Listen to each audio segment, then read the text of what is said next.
Howdy, Jacob here. Today we're looking at CDW Corporation in the electronic equipment, instruments, and components industry. $31 billion market cap on just under 36 billion enterprise value.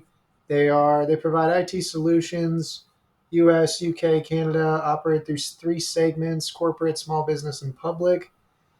Headquartered in Illinois, founded in 1984.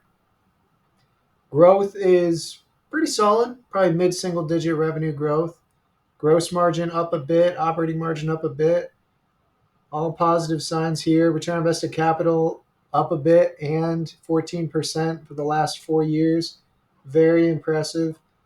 So far, everything's looking great. Balance sheet shows 589 million cash on hand, 613 million short-term debt, 5 billion long-term debt. So the debt is biggest concern as of now, but we'll see whether it's actually a concern or not. So $5 billion in relation to earnings or free cash flow is 4 to 5 years. So their free cash flow is definitely growing. So of the most recent year, it's about three and a half, three and a quarter, but on a 5-year average basis, it's about five. I think that with this new acquisition, we clearly see a greater production of cash from operations. So I'm not terribly concerned with the debt figure. Maybe I'll say 5 to 10% goes to debt reduction, but outside of that, I mean, I'm not really concerned about the debt, especially with their very, very solid and impressive growth of free cash flow. So most things looking good. Maybe the debt is the only thing I'm not liking as of now, but let's start with our assumptions here. On the revenue growth side, I mean, that's 10% decrease this year is kind of crazy to me. It was growing so well for so long, and they made this acquisition. Maybe acquisition's having trouble growing. I mean, I think they can still grow 6% a year. Essentially market average, maybe a tad above on the free cash PE and price free cash flow side. For margins, they're not very good, but they're going up, so maybe 5.5. For share change, 1% would be about 310 million. They do repurchase shares. 1% would be about 400 million though to offset stock-based compensation, which would be about maybe 40% of their 5-year average, but a bit smaller than the most recent.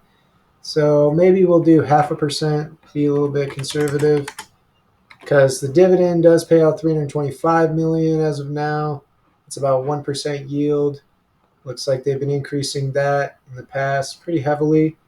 So that 325 million is pretty small and abysmal in comparison to the free cash flow. So the payout of that is pretty small.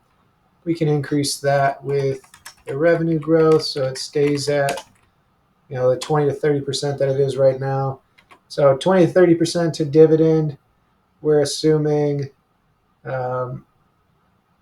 maybe 15% or so to share repurchases. That might be too small. Okay, so we have about 30% to share repurchases, 20% to dividends, and then maybe 5 to 10% for debt reduction, leaving about 40% to make acquisitions, reinvest back in themselves. I think that's to get a 6% return, these type of margins. I think that's pretty reasonable to me. I think I'm comfortable with those assumptions. And we're saying it needs to fall 61% before you get the return we're looking for here. So I do think this is a great company. I think everything outside of the debt I absolutely love. I mean, that and then the decline in revenue of the most recent year is a little wonky, but everything else is telling me it's a great company. It's just not at the right price for me right now. Either way, I hope you enjoy the video and have a great rest of your day. Thank you.